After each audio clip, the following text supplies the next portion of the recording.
¿Cómo están, hermanos y hermanas? Un gusto verles, saludarles y compartir la palabra en esta mañana.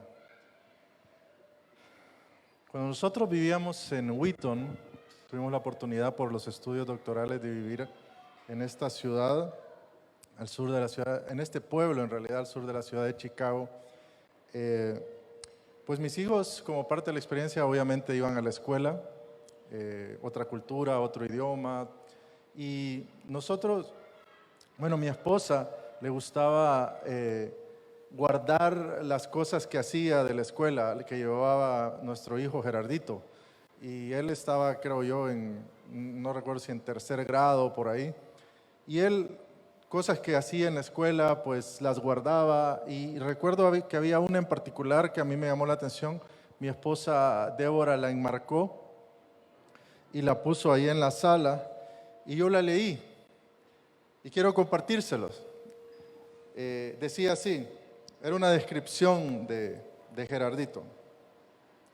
Decía: Gerardo, creativo, atlético, enérgico, risueño. Hijo de Gerardo Corpeño y Débora de Corpeño, a quien le encanta jugar videojuegos, pero también jugar al aire libre, fútbol, aunque ahora más básquetbol que fútbol. Quien a veces se siente cansado, valiente, feliz. Quien encuentra la felicidad en los obsequios, en correr, en la familia. Quien teme a las arañas, al COVID-19, estábamos en pleno encierro de la cuarentena por el COVID. A los tornados, había muchos, o muy seguido. A quien le gustaría ver dinosaurios vivos y que se acabe el COVID. A quien le gusta vestir con playeras de fútbol y tenis. Y quien es residente del planeta Tierra. No sé si hay un ruidito ahí, ¿verdad? Se escucha al fondo esto está apagado, ¿verdad? Espero que no haya un feedback ahí. ¿Se escucha mejor ahora? Sí, ¿verdad? Gracias. Creo que sí.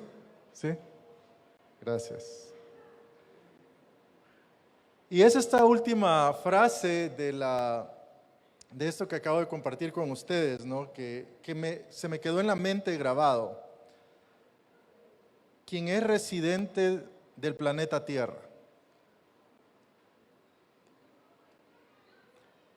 No decía residente del lugar, no, allá, ¿no? De Wheaton, de Chicago, residente de Guatemala o residente de El Salvador, residente del planeta Tierra.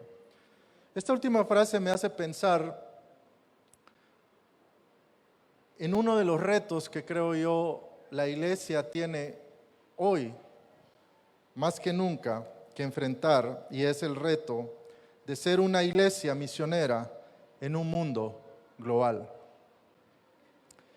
Vivimos en un mundo que cada vez nos ha acercado más, pero al mismo tiempo nos ha alejado más.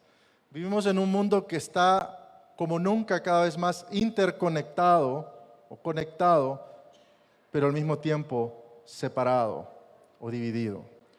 Pero es un mundo global, es un mundo cosmopolita, es un mundo diverso, es un mundo diferente en el que nosotros crecimos en realidad.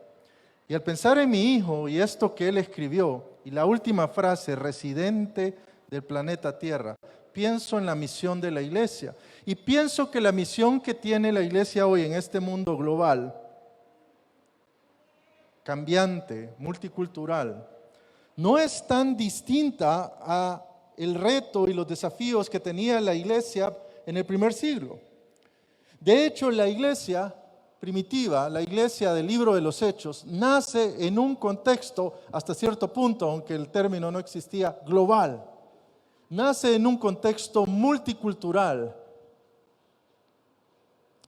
y nace en un contexto también con grandes desafíos. Quiero compartir con ustedes hoy, en esta mañana, algunas lecciones de la iglesia que podemos aprender de la iglesia de Antioquía. Y para ello quiero que me acompañen a Hechos capítulo 11. Hechos 11. versículos del 19 al 30. Y vamos a leer el texto, voy a leerlo yo y pido que ustedes me sigan con sus Biblias en la lectura. Pero en Hechos 11, 19 y 30 encontramos esta iglesia famosa, esta iglesia en la cual nace la misión al mundo de los gentiles. Y es la iglesia en la cual también por primera vez los cristianos son llamados con ese término, cristianos. Y vamos a ver algunas características y aprender algunas lecciones de esta iglesia. Leamos del 19, Hechos 11, del 19 al 30. Ahora bien, los que habían sido esparcidos a causa de la persecución que sobrevino por la muerte de Esteban, llegaron hasta Fenicia, Chipre y Antioquía, no hablando la palabra a nadie, sino solo a los judíos. Pero habían algunos de ellos, hombres de Chipre y de Cirene, los cuales, al llegar a Antioquía, hablaron también la palabra a los griegos, predicándoles al Señor Jesús. Y la mano del Señor estaba con ellos, y gran número que creyó se convirtió al Señor. Y la noticia de esto llegó a oídos de la iglesia de Jerusalén, y enviaron entonces a Bernabé a Antioquía, el cual cuando vino vio la gracia de Dios, se regocijó y animaba a todos para que con corazón firme permanecieran fieles al Señor. Porque él era un hombre bueno y lleno del Espíritu Santo y de fe, y una gran multitud fue agregada al Señor. Y Bernabé salió rumbo a Tarso para buscar a Saulo. Y cuando lo encontró, lo trajo a Antioquía. Y se reunieron con la iglesia por todo un año y enseñaban a las multitudes. Y a los discípulos se les llamó cristianos por primera vez en Antioquía. Por aquellos días, unos profetas descendieron de Jerusalén a Antioquía. Y levantándose uno de ellos, llamado Agabo, daba a entender por el Espíritu que ciertamente habría una gran hambre en toda la tierra. Y esto ocurrió durante el reinado de Claudio. Los discípulos, conforme a lo que cada uno tenía, determinaron enviar una contribución para el socorro de los hermanos que habitaban en Judea. Y así lo hicieron, mandándola a los ancianos por mano de Bernabé y de Saulo. Ahora, este es un pasaje fantástico, es un pasaje parteaguas en el libro de los Hechos, porque marca el inicio de lo que se conoce como la misión propiamente al mundo gentil. Porque hasta entonces los judíos solo habían predicado a judíos, cristianos judíos, pero no habían predicado a gentiles. Bueno, tenemos el antecedente de Pedro y Cornelio justo en el capítulo anterior, capítulo 10. Pero Cornelio, debemos recordar que aunque era gentil, era temeroso de Dios, lo que era parecido a lo que se llamaban los prosélitos, es decir, gentiles que se identificaban voluntariamente con la religión judía. Entonces aún Cornelio tenía un trasfondo, un conocimiento de la fe judía. En este caso, el escenario es diferente. Y por eso llama la atención que al principio los judíos cristianos solo hablaban, dice el texto, a judíos. Solo les predicaban la palabra a judíos. Pero ¿cómo sucede todo esto? Y qué es la primera lección que quiero compartir con ustedes hoy. La primera lección sobre las características de esta iglesia, porque lo que me interesa que veamos y que aprendamos es ver cómo esta iglesia puede servirnos el día de hoy en un contexto global, en un mundo globalizado, en un mundo diverso, en un mundo multicultural, con tremendos desafíos. Cómo esta iglesia de Antioquía nos puede servir como un modelo, como iglesia misionera para un contexto global. Y la primera característica es que la iglesia de Antioquía era una iglesia en la diáspora. Era una iglesia en el exilio, en la diáspora. Y déjeme explicar un poquito más esto. ¿Cuál es la razón por la cual los cristianos terminan acá en Antioquía? No es como tal vez podríamos llegar a pensar que ellos elaboraron una estrategia, un plan misionero y todos en Jerusalén estaban emocionados para lanzar a que fueran a predicarles a los gentiles en Antioquía. No, de hecho, nadie le predicaba a los gentiles, solo judíos. Todo empieza en Hechos 8:1. Y como alguien bien ha dicho, Hechos 8:1 es el resultado si no obedecemos Hechos 1:8. En Hechos 1:8 ustedes saben que lo que tenemos es esta gran comisión de ese llamado a ser testigos a las naciones, empezando por Jerusalén, pero luego yendo a Samaria,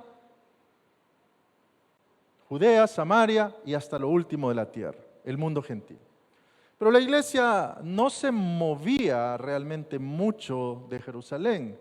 La iglesia no había salido de su zona de confort, como muchas veces nos pasa a nosotros, ¿cierto? Estamos bien, como estamos, no salimos de nuestra zona de confort. La iglesia en Jerusalén estaba ahí, pero luego llega a Hechos 8:1. Y en Hechos 8:1 lo que encontramos es la primera gran persecución de la iglesia. Una persecución desatada por causa de la muerte de Esteban, el martirio de Esteban. Y entonces la iglesia se dispersa. Eso es lo que dice el versículo 19.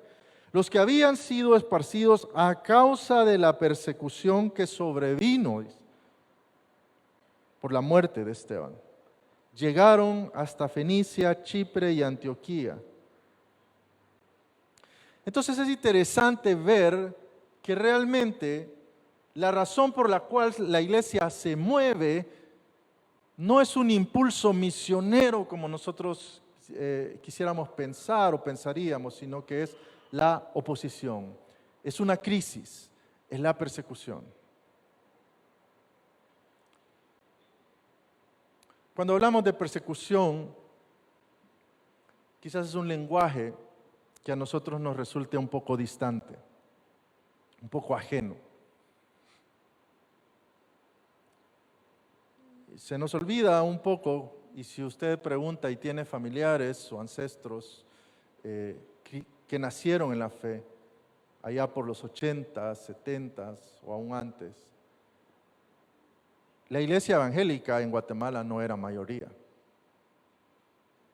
por aquellos tiempos. Y había ciertamente oposición y persecución. Hoy en día pareciera ser que nos cuesta entender y enfrentar la persecución. Y nos cuesta ser iglesia, saber cómo ser iglesia en oposición o en minoría.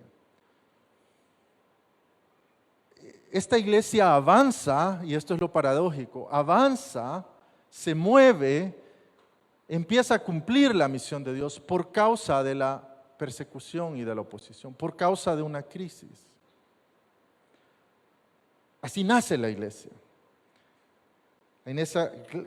Nace y crece siendo perseguida, siendo minoría, teniendo oposición.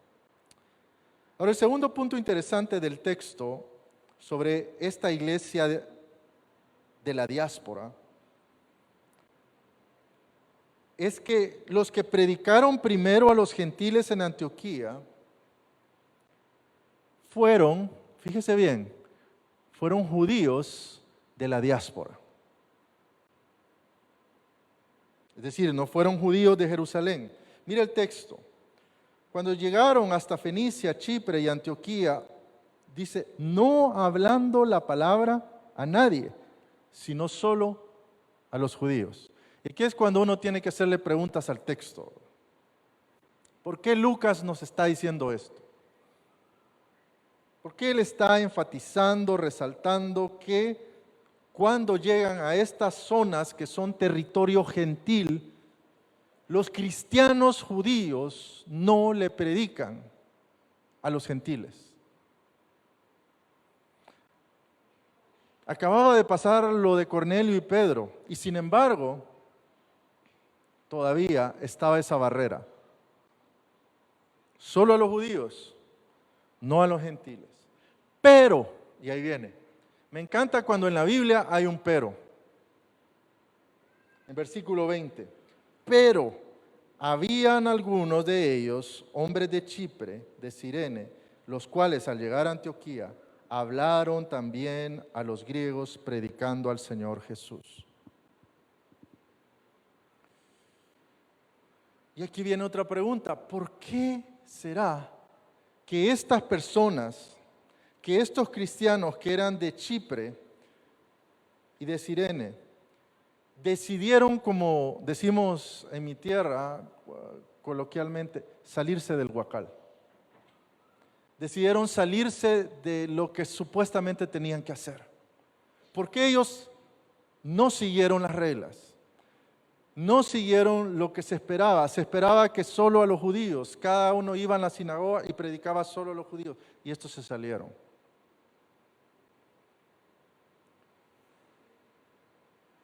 Vamos a hablar un poquito más de la razón o lo que yo pienso que influyó de por qué estos sí se salieron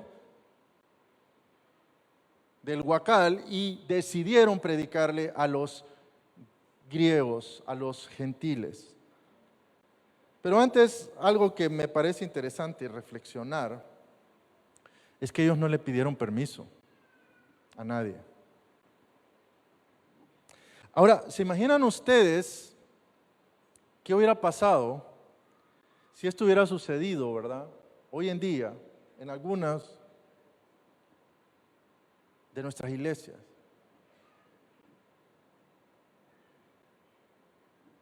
Hacer algo que no estaba supuesto hacer, probablemente hubiéramos convocado una sesión y hubiéramos empezado a deliberar en esa sesión y decir, ¿será correcto, será adecuado o no que se le predique a los gentiles? Y probablemente en todo el tiempo que se nos llevaba para deliberar la respuesta y resolver si era lícito o no predicar a los gentiles, esta oportunidad hubiera pasado. De hecho, el capítulo 11 comienza precisamente con esta situación, un concilio. Un concilio que se levanta porque hay muchos cristianos judíos en Jerusalén que no estaban de acuerdo con la incorporación de los gentiles. No estaban de acuerdo. Y veían con malos ojos lo que Pedro había hecho al ir a la casa de un gentil llamado Cornelio. Y Pedro mismo, que era uno de los líderes de la iglesia en Jerusalén, tiene que explicarles, tiene que convencerles. Y lo que quiero que vean, mis hermanos, es de que la complejidad de ver que no era tan fácil para la iglesia romper las barreras. Cuando hablamos de misiones, no solo estamos hablando de salir de las fronteras o los límites geográficos de nuestros países. Estamos hablando sobre todo de romper barreras y prejuicios. Y esto es lo primero que tuvieron que romper. Pero ahora, volvamos a la pregunta, ¿por qué estos judíos de la diáspora, que son judíos, los judíos de la diáspora eran judíos que vivían fuera de Jerusalén? Un poquito parecido, como ejemplo, sería lo que llamamos, bueno, en mi país por lo menos, pero se aplica a Guatemala, hermanos lejanos. Salvadoreños, guatemaltecos en la diáspora. Mayormente en el norte, ¿cierto? Pero en otras partes del mundo también. Que hace años que dejaron su país y viven fuera de su nación, de su tierra natal. Bueno, que había muchos judíos que por diferentes causas habían salido y vivían fuera de Jerusalén. Estos son los judíos de Chipre, por ejemplo, de Cirene. Y lo que llama la atención es que son ellos los que se animan y le predican a los gentiles. Y esto me lleva al segundo punto. La iglesia de Antioquía no solo era una iglesia de la diáspora, sino la iglesia de Antioquía era una iglesia con una identidad híbrida. Una identidad híbrida. Ahora, ¿qué es una identidad híbrida? Una identidad híbrida es una identidad multicultural. Los creyentes de Chipre y de Cirene, estos creyentes de la diáspora, eran judíos, pero al mismo tiempo no lo eran. Eran judíos, pero al mismo tiempo eran helénicos, eran griegos, habían crecido fuera de Jerusalén. Y por lo tanto se les hacía más fácil poder estar porque estaban en contacto cada día con personas no judías, con personas helénicas, con personas griegas. Por lo tanto, para ellos les era más familiar y más fácil poder hablar y poder romper cualquier barrera o prejuicio y hablarle a estas personas que eran diferentes.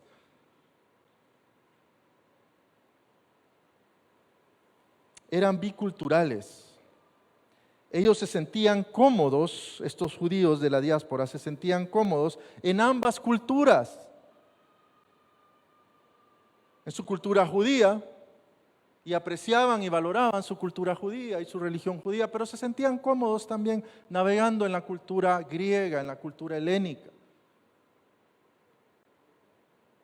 Déjeme contarle una anécdota para ilustrar esto, porque me parece un punto importante para hoy en día. ¿Y cuáles son las habilidades que las nuevas generaciones tal vez tendrán mejor que nosotros y que son necesarias para ser una iglesia en misión en un mundo global y multicultural? Cuando estábamos en Wheaton también, recuerdo segundo año, hubo una exposición en el pequeño centro del pueblo, donde el propósito era exponer diferentes cosas de países diferentes, de personas que vivían ahí. Y poner un stand representando tu país. Y una maestra de la escuela de mi hija Haris sabía que nosotros veníamos de Guatemala. Entonces le preguntó, dile a tu mamá o pregúntale si no están interesados de poner un stand de Guatemala. Ahí en el downtown, ¿verdad? En el centro del pueblo de Wheaton. Ahora, ustedes se imaginan cuántos guatemaltecos iban a llegar, ¿verdad? Al stand, ¿verdad? ¿Cuántos guatemaltecos nos íbamos a encontrar ahí, felices ahí, con sus banderas? Bueno, Débora se animó, ¿verdad? Y dijo, bueno, voy a poner stand, y empezó ahí con los pocos contactos guatemaltecos que teníamos, poquísimos en realidad, ¿verdad? ¿Ya? Y las pocas cosas que teníamos, que habíamos llevado nosotros de Guatemala a poner el stand y a poner con cosas típicas, cosas que reflejaran Guatemala. Y estábamos ahí, ¿verdad? Yo la acompañé, era un domingo en la tarde, después de la iglesia, y estábamos ahí nosotros en el stand, y de repente vemos pasar a unas jovencitas, que parecían estudiantes del college ahí, de la universidad, y de repente vemos pasar y vemos a alguien con rostro y facciones evidentemente asiáticas, y de repente ve y abre los ojos de par en par y dice, ¡ah, la gran mucha! ¡Puchis! No lo puedo creer. ¡Qué chilero! Y nosotros así como, ¿qué pasó acá? ¿Qué está sucediendo? ¿Qué es esto? Usted se puede imaginar el impacto, el shock, ¿verdad? La disonancia cognitiva entre ver el aspecto físico de esta chica asiática y su hablado totalmente hablando como pura chapina, pura guatemalteca. Y entonces, ¿y vos quién sos? Y empezamos a platicar con ella, ¿y quién eres? ¿Quién eres? La pregunta de la identidad. Y entonces ella nos empieza a contar su historia y nos dice, es que yo soy hija de misioneros coreanos que han vivido por años en Guatemala. De hecho, yo nací en Guatemala, yo soy guatemalteca. Y no puedo creer, nos dice, de que me vengo a encontrar a ustedes y a encontrar esto acá en Wheaton, en un lugar, en una universidad y un pueblo totalmente anglo, ¿verdad? Blanco. Después la invitamos a la casa, ¿verdad? A cenar. Débora preparó a propósito, ¿verdad? Una cena totalmente guatemalteca, ¿verdad? Con todas las cosas que no come ella seguramente allá, ¿verdad? Que no encuentra fácilmente uno allá. Frijolitos, platanitos. Entonces tuvimos una velada, ¿verdad? Y luego empezamos a platicar y a inquirir más sobre ella, a preguntarle más sobre. Y una cosa me llamó la atención. Ella me dijo, yo siempre he tenido lucha con mi identidad. ¿Quién soy? Porque mis padres son coreanos, mis rasgos evidentemente son coreanos, pero yo crecí en Guatemala y ahora estoy viviendo y estudiando acá en Wheaton, en una ciudad anglosajona, blanca, en un barrio blanco totalmente, una universidad mayoritariamente blanca, y aun cuando yo quiero participar y pertenecer a los grupos de mis culturas, en los cuales me puedo identificar, tengo problemas. Porque si voy con los coreanos y voy a las reuniones en la universidad que hacen los estudiantes coreanos, yo no me siento totalmente cómoda, me siento fuera de lugar, porque yo me siento más identificada con cosas de Guatemala, porque crecí en Guatemala. Pero yo voy a las reuniones que hacen los latinos que tenían un grupo sumamente pequeño, minoritario, pero se reunían entre ellos. Pero cuando me ven y me dicen, ¿y vos quién sos? ¿Qué estás haciendo acá? Porque no luce como latina, no parece latina. Entonces ella ha tenido esa especie de lucha y de crisis de su identidad. Ahora, cuando yo pienso en Esther, se llama ella, cuando pienso en Esther, y pienso que no es la excepción a la regla, no es la excepción a la regla. Hoy en día encontramos muchos casos así. Nuestra experiencia en Wheaton también nos enseñó de muchos jóvenes así. Y yo lo que veo es que estos jóvenes probablemente sean los jóvenes que van a estar mejor equipados para enfrentar las crisis, los retos y los desafíos de un mundo global, de un mundo multicultural o pluricultural, de un mundo donde la identidad no es una identidad cerrada, pura. La iglesia primitiva fueron los cristianos de la diáspora, fueron los cristianos no judíos, los cristianos que vivían en el exilio, los cristianos helénicos, como se les llamaba, que conocían y vivían y habían crecido en la cultura griega, los primeros que predicaron a los gentiles griegos. Ellos tenían ciertas habilidades que se les facilitaba poder predicar a ellos. Hay una lección acá que me parece muy importante. Paso siempre en el segundo punto.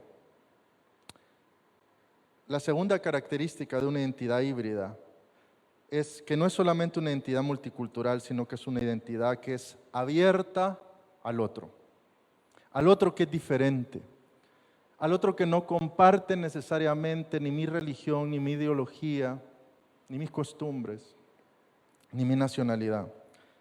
Al otro que a veces incluso puedo determinar o puede percibirse como el enemigo.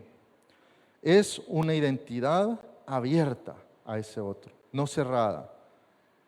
Y es una identidad que sobre todas las cosas derriba uno de los dualismos y de las dicotomías que está más arraigada cada vez más en nuestra época, que es el dualismo de nosotros versus ellos. Nosotros versus ellos. Si usted entra hoy en las redes sociales o en cualquier espacio en la web, ¿verdad? Usted va a encontrar ese dualismo y esa dicotomía muy presente, muy marcada. Esa mentalidad, nosotros contra ellos. Y si usted no se cuida también, y todos usamos redes sociales porque no es una cuestión ya de decir solo los jóvenes, los grandes también. Si no se cuida, por los famosos algoritmos, usted se va a encontrar encerrado en una especie de lo que se ha denominado una caja de resonancia. Una caja de resonancia es que todos los videos que le van a aparecer, todas las cosas, tienen que ver con lo mismo, lo mismo, lo mismo, lo mismo. Y lo que eso forma o fomenta a la larga es una mentalidad de gueto, es una mentalidad tribal. Esta es mi tribu y esto lo defiendo y los otros son totalmente equivocados y están mal y no quiero saber nada con ellos. Ustedes podrían imaginarse a la iglesia primitiva si ellos pensaran así, y de hecho pensaban así varios, sobre todo los judíos de Jerusalén.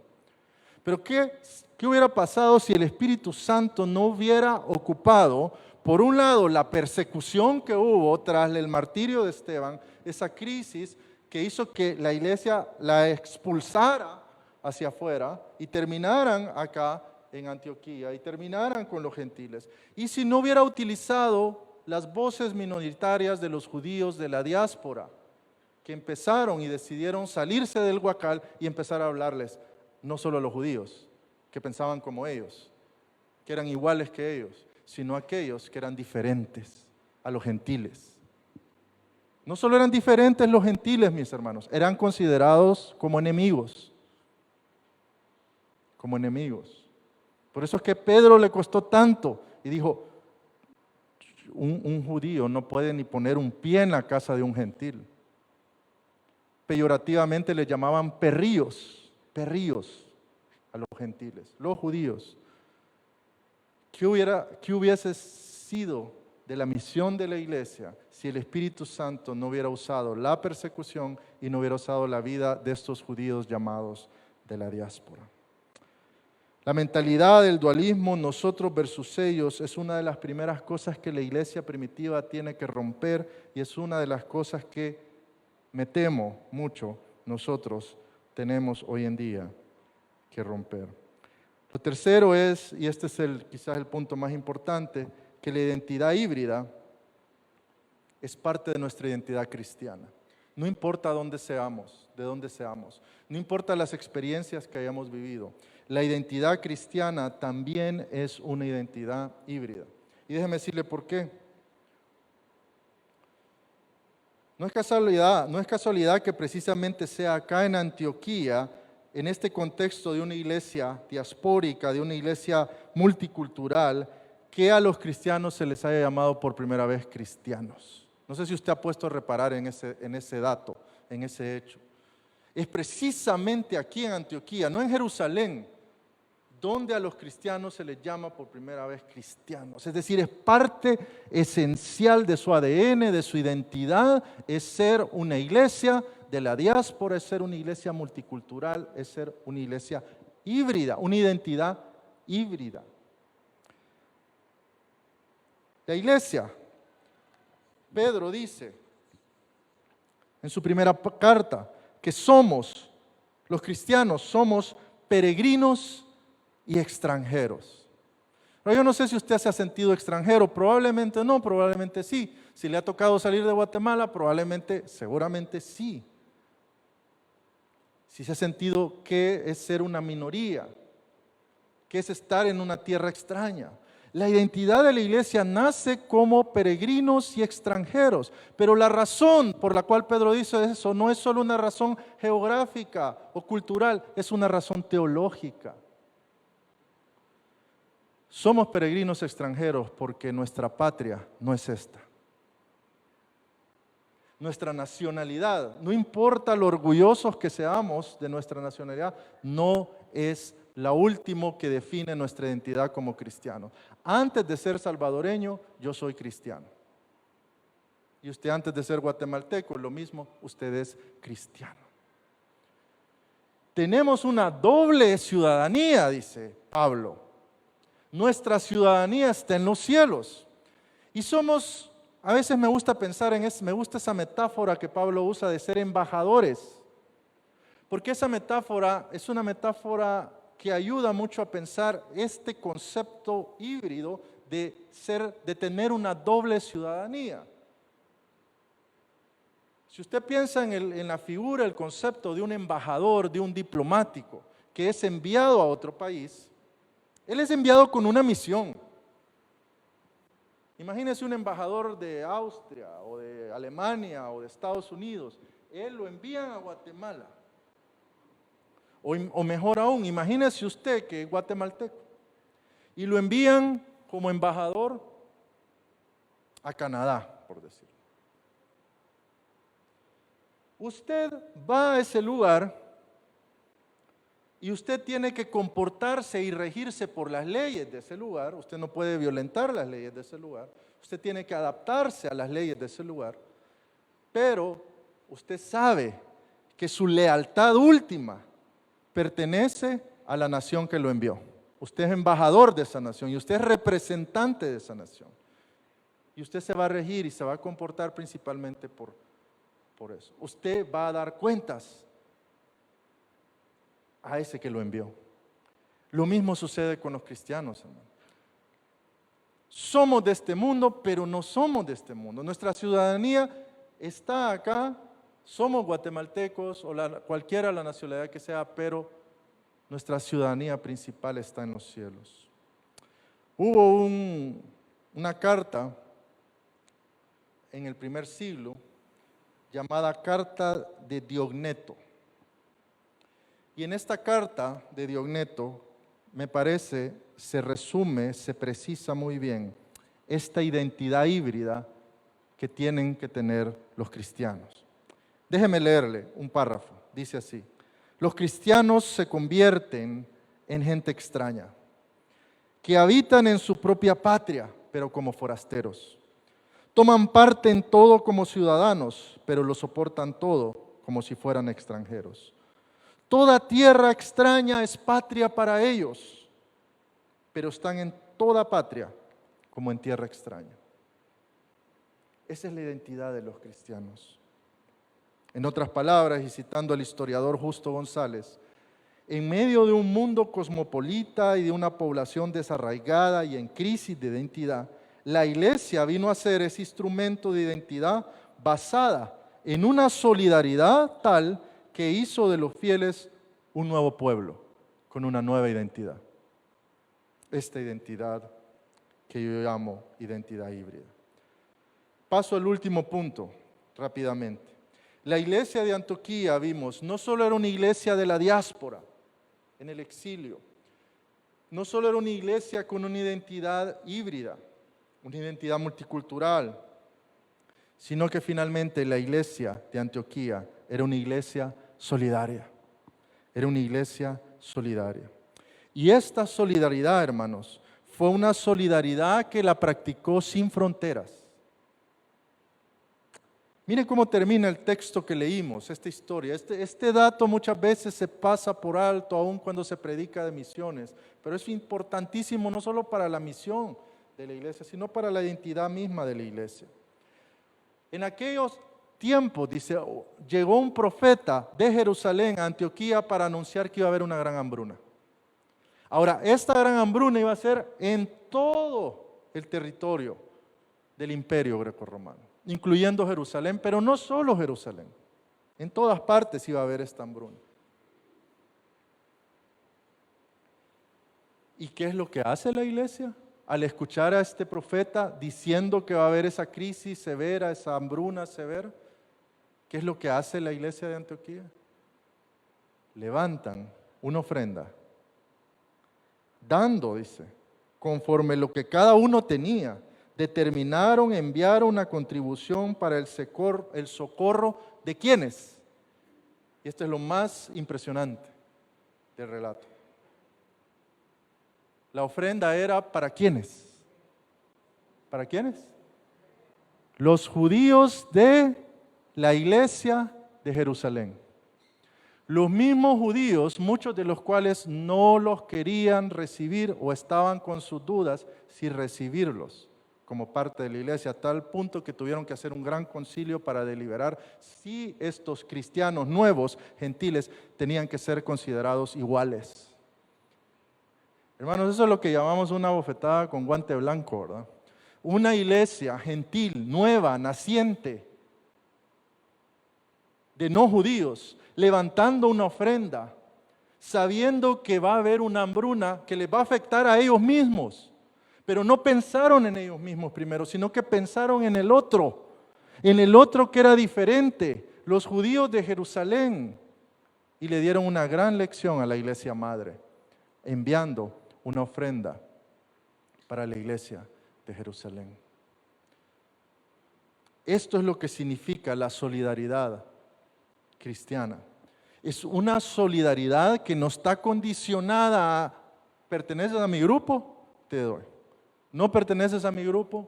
Lo siento. Es una solidaridad sin fronteras. Eran cristianos. ¿Y saben por qué? Aquí es donde vemos que la identidad cristiana para ellos superaba, estaba por encima de su identidad nacional. Como judíos de Jerusalén o como judíos de la diáspora, no importaba, porque en Cristo todos somos uno. En Cristo todos somos iguales. Pablo lo dijo perfectamente en Gálatas: en Cristo no hay judío, ni griego, ni gentil, ni esclavo, ni libre, ni hombre de mujer, sino que somos uno, todos somos uno en Cristo. Y esto es lo que está aplicándose acá. El gesto de solidaridad de la iglesia de Antioquía recuerda lo que hizo la iglesia de Jerusalén en Hechos 2:45, pero va más allá.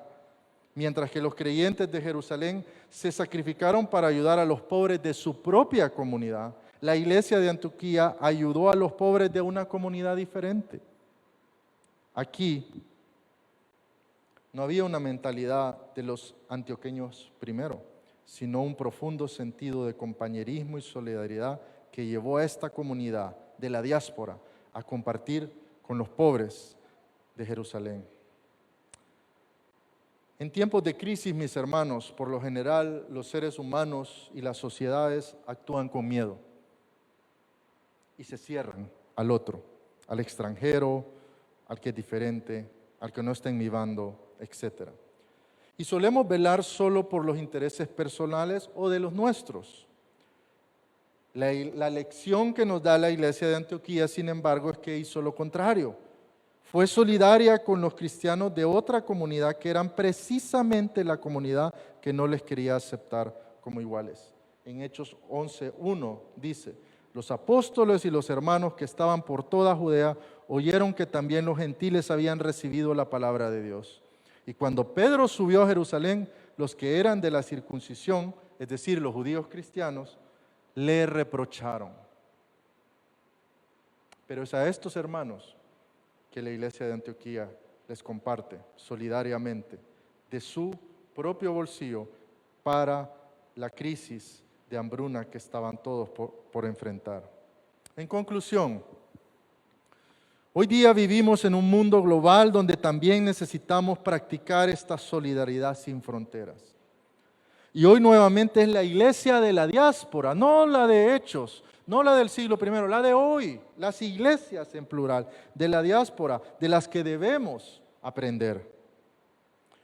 El teólogo peruano Samuel Escobar, en un artículo titulado Refugiados, una perspectiva del Nuevo Testamento, nos da los siguientes ejemplos de cómo la iglesia desde el siglo XX y hasta nuestra fecha ha sido una iglesia de la diáspora y una iglesia híbrida.